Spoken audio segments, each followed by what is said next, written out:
Morning class. Morning class. Okay, how are you today? Fine. Okay, today we will learn new topic.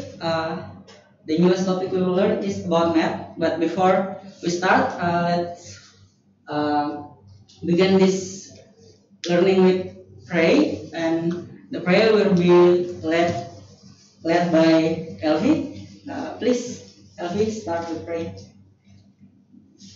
Teman-teman, untuk memulai pembelajaran hari ini, ada baiknya kita berdoa. Doakan saya pimpin secara Kristen, bagi yang beragama lain menyesuaikan. Kita berdoa. Syukur Tuhan, kami ucapkan pada hari ini, di mana atas berkat dan rahmat-Mu, Engkau masih melindungi kami dan mengumpulkan kami di kelas ini untuk mengikuti pembelajaran. Tuhan berkati hati dan pikiran kami agar kami dapat menerima pembelajaran hari ini. Inilah doa kami melalui perantaraan Yesus Kristus Tuhan kami. Amin. Okay, thank you Elvi for the prayer. Before we start, is there anybody absent or everyone is here? Apakah ada yang tidak hadir? Cecil and Angel. Oke, baik. Hari ini kita akan belajar tentang himpunan seperti yang sudah terlihat di layar di depan kelas ini, di depan kelas. Nah, kita akan dalam pembelajaran kita akan menggunakan bahasa Indonesia karena kita akan mempelajari matematika, jadi lebih baik kalau kita menggunakan bahasa Indonesia saja. Sebelumnya, apakah kalian sudah pernah mendengar atau mengetahui tentang apa itu himpunan? Belum.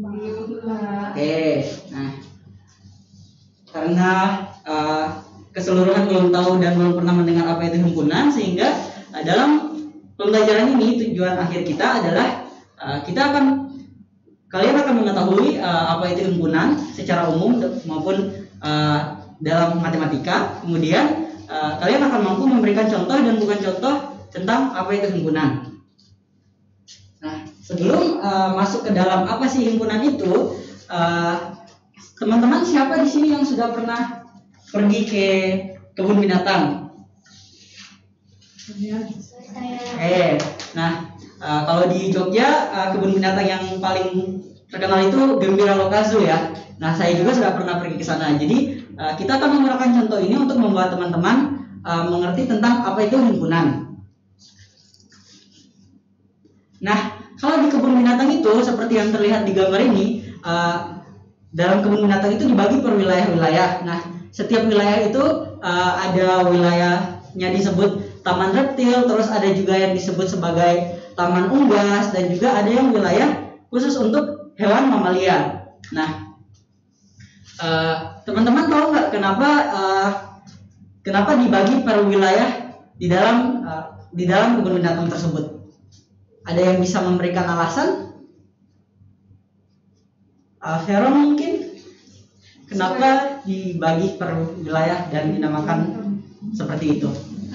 Supaya lebih mempermudah ketika berkunjung. Jadi kita tahu wilayah ini khusus untuk reptil, khusus untuk binatang apa gitu. Nah, benar. Jadi dengan adanya nama, dengan adanya penanda di wilayah tertentu, kita akan tahu di dalam wilayah itu ada hewan apa saja. Contohnya, kalau misal ini seperti yang digambar, di sini taman reptil. Nah, di situ yang ada di dalamnya itu hanya hewan-hewan reptil saja, tidak ada hewan yang lainnya.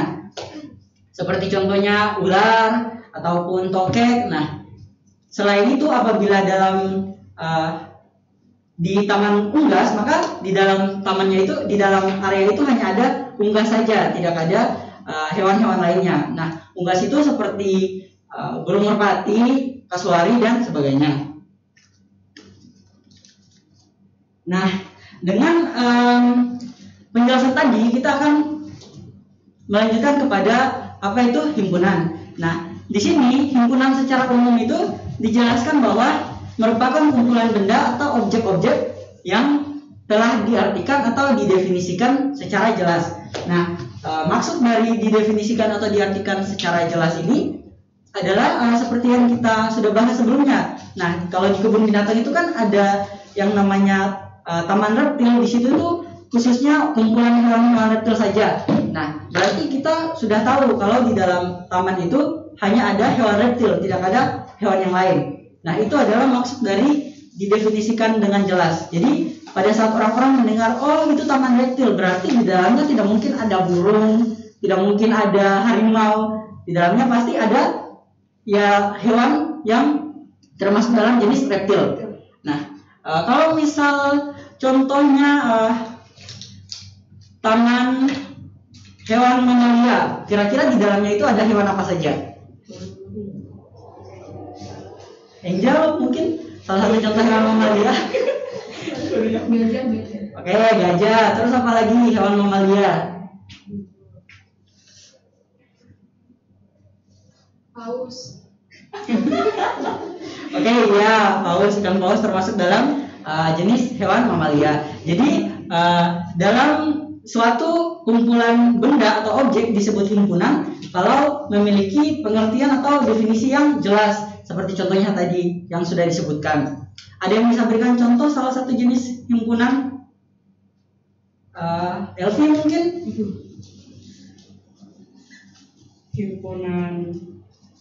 Himpunan siswa kelas 7 berjenis kelamin perempuan.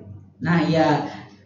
Seperti contoh yang disampaikan oleh Elvi tadi, himpunan siswa kelas 7 berjenis kelamin perempuan. Di dalam kelas ini ya ada Ara, ada Elvi, ada Veron, Angel, dan ada Ayu, ada Kalista, dan juga ada Helena. Selanjutnya, nah tadi kan kita sudah membahas himpunan secara umum. Nah, kemudian kita akan membahas himpunan dalam matematika. Nah, sebenarnya himpunan secara umum dan himpunan dalam matematika itu tidak berbeda jauh. Hanya saja himpunan dalam matematika itu lebih dijelaskan secara lebih tepat gitu. Jadi penjelasannya itu agak lebih luas daripada penjelasan yang secara umum tadi. Nah, himpunan dalam matematika itu merupakan kumpulan benda yang berbeda. Kumpulan benda atau objek yang berbeda, di mana benda-benda atau objek tersebut terdefinisi dengan jelas atau diartikan dengan jelas dan dipandang sebagai satu kesatuan. Nah, satu kesatuan ini contohnya tadi kalau misal kumpulan hewan unggas, berarti ya di dalamnya itu yang dipandang sebagai satu kesatuan itu ada burung merpati, ada kasuari, ada cendrawasih. Nah, itu dipandang sebagai satu kesatuan. Kesatuannya itu burung hewan dengan jenis unggas. Nah, itu satu kesatuan. Contohnya lagi seperti contoh dari Elvi tadi, siswa kelas 7 perempuan. Nah, itu juga dipandang sebagai satu kesatuan, di mana kesatuannya adalah merupakan siswa kelas 7 yang berjenis kelamin perempuan.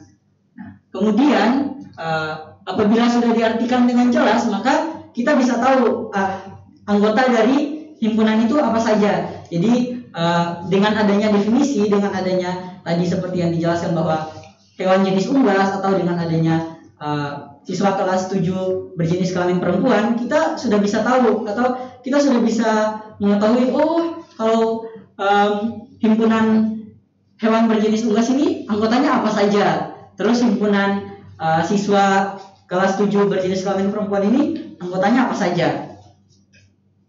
Oke, sampai di situ ada pertanyaan? Tidak. Oke, kita lanjut ya. Nah, selain himpunan ada juga contoh yang bukan himpunan. Nah, kalau contoh yang bukan himpunan itu pengertiannya tidak didefinisikan secara jelas. Kalau himpunan kan sudah secara jelas. Nah, kalau yang bukan himpunan itu tidak didefinisikan secara jelas. Contohnya itu himpunan makanan tradisional dari Indonesia. Nah, kalau makanan tradisional itu kan setiap orang memiliki pikirannya sendiri tentang makanan tradisional. Kalau di Jogja, makanan tradisionalnya ada yang mungkin bisa memikirkan, oh kalau di Jogja itu makanan tradisionalnya itu gudeg. Tapi ada juga yang bisa berpikiran lain. Kalau di tempat saya, makanan tradisionalnya itu ada yang berpikiran bahwa sagu. Tapi ternyata di tempat saya itu orang natifnya berpikiran bahwa yang makanan khasnya itu bukan sagu tapi papeda gitu. Jadi itu merupakan contoh bukan himpunan yang tidak didefinisikan secara jelas. Jadi setiap orang memiliki memiliki idenya masing-masing, anggotanya itu apa saja. Jadi tidak pasti gitu anggotanya apa saja. Oke, selanjutnya ada contoh-contoh himpunan. Di sini ada himpunan hewan berkaki dua, himpunan seafood atau himpunan makanan laut, serta himpunan merek air mineral. Nah, kalian coba Ara berikan 2 contoh dari himpunan hewan berkaki dua, apa saja? Ayam, ya benar. Lagi. Ya benar. Nah, jadi himpunan hewan berkaki dua ini kebanyakan anggotanya itu adalah hewan berjenis unggas. Jadi hewan itu mulai dari ayam, bebek, dan berbagai jenis burung itu termasuk dalam himpunan hewan berkaki dua. Dan kemudian yang kedua ada himpunan seafood atau himpunan makanan laut. Nah, himpunan makanan laut itu seperti yang sudah kita tahu bahwa ada kepiting, ada udang, ada juga kerang-kerangan. Terus yang ketiga ada himpunan merek air mineral. Nah, coba Ayu berikan 2 contoh himpunan dari merek air mineral itu apa saja? Aqua dan mineral. Nah, iya benar. Jadi yang termasuk himpunan itu adalah kumpulan benda atau objek yang sudah terdefinisikan atau diartikan secara jelas. Jadi kita pada saat mendengarnya itu langsung mengerti, oh himpunan ini anggotanya adalah ini. Contohnya himpunan merek air mineral seperti yang dijelaskan tadi, anggotanya adalah aqua dan mineral. Oke, selanjutnya. Oke, nah sampai di sini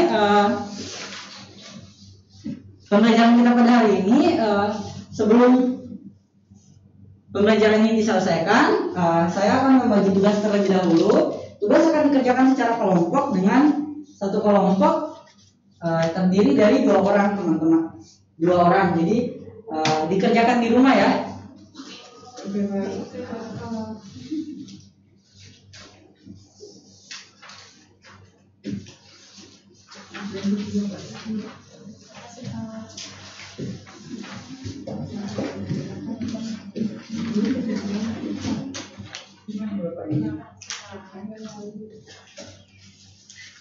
Oke, baik, tugasnya dikerjakan dan dikumpulkan pada pertemuan kita selanjutnya. Untuk kelompoknya teman-teman bisa memilih sendiri, mungkin teman sebangku atau teman dekat, agar pengerjaan tugasnya itu akan lebih mudah berkomunikasinya. Nah, sebelum kita menutupi pembelajaran di hari ini, apakah ada tanggapan, pertanyaan, atau mungkin Kalista ingin memberikan feedback mengenai pembelajaran kita hari ini?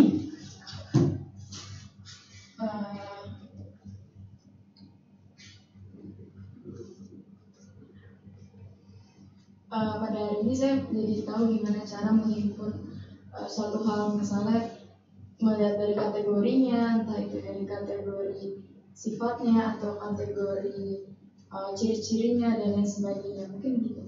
Oke, baik. Jadi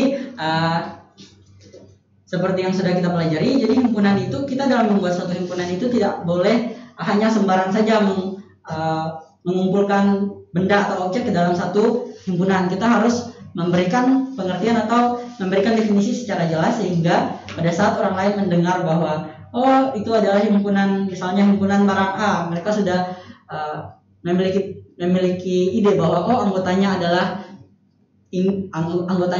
misalkan anggotanya adalah B, C, dan D gitu. Oke, sekian pembelajaran kita hari ini. Tugasnya jangan lupa dikerjakan. Sampai jumpa di pertemuan selanjutnya. Terima kasih. Terima kasih.